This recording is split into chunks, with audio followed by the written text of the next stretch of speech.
வணக்கம் நண்பர்களே. ஒரு கட்சியினுடைய கிளட்ச், ஆக்சிலேட்டர் மாற்றி சொல்லணும். ஆக்சிலேட்டர், கிளட்ச், பிரேக் அப்படி தானே கற்றுக் கொடுப்பாங்க. A B C, accelerator, clutch, brake. இது எதுவுமே ஒரு கட்சி தலைவருடைய கையில் தான் இருக்கணும் எல்லாமே. ஆனால் இது எதுவுமே பாஜக, அதிமுக, விஜய் கட்சி எதுலேயுமே இந்த மூணும் கையில் இல்லை அப்படின்னு தான் தோணுது. உதாரணத்துக்கு அதிமுக எடுத்துக்கிட்டிங்கன்னா எடப்பாடி கண்ட்ரோலில் எதுவுமே இல்லை, எல்லாம் பிச்சுக்கிட்டு போகுது. அவர் கண்ட மணிக்கு ஆக்சிடென்ட் ஆகி தான் ஓட்டிகிட்டு இருக்காரு. அந்த வண்டி கரை சேருமாங்கிறது வேறு.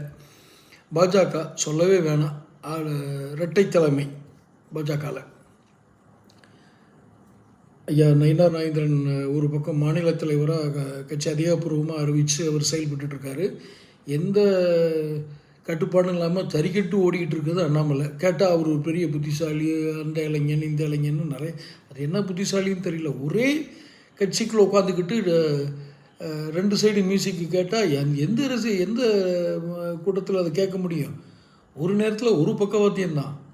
ரெண்டு குழு உட்காந்து கச்சேரி வாசிட்டு இருந்ததுன்னா யார் கேட்க முடியும்? எரிச்சலாகி போயிடுவாங்க. ஒன்று.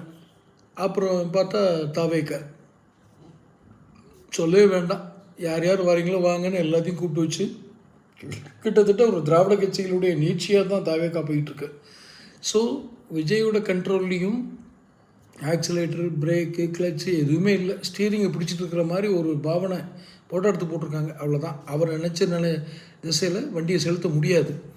இது உண்மையான விஷயம் நினைக்கிறேன். இதுக்கு திமுக எவ்வளவோ பரவாயில்ல. இத்தனைக்கும் திமுக மேலே பெரிய அதிருப்தி, நிறைய விமர்சனங்கள் எல்லாம் இருந்தது. நானே பண்ணியிருக்கேன். நம்ம சேனல்லே நிறைய நீங்கள் பார்த்தீங்கன்னா வீடியோஸ் இருக்கும்.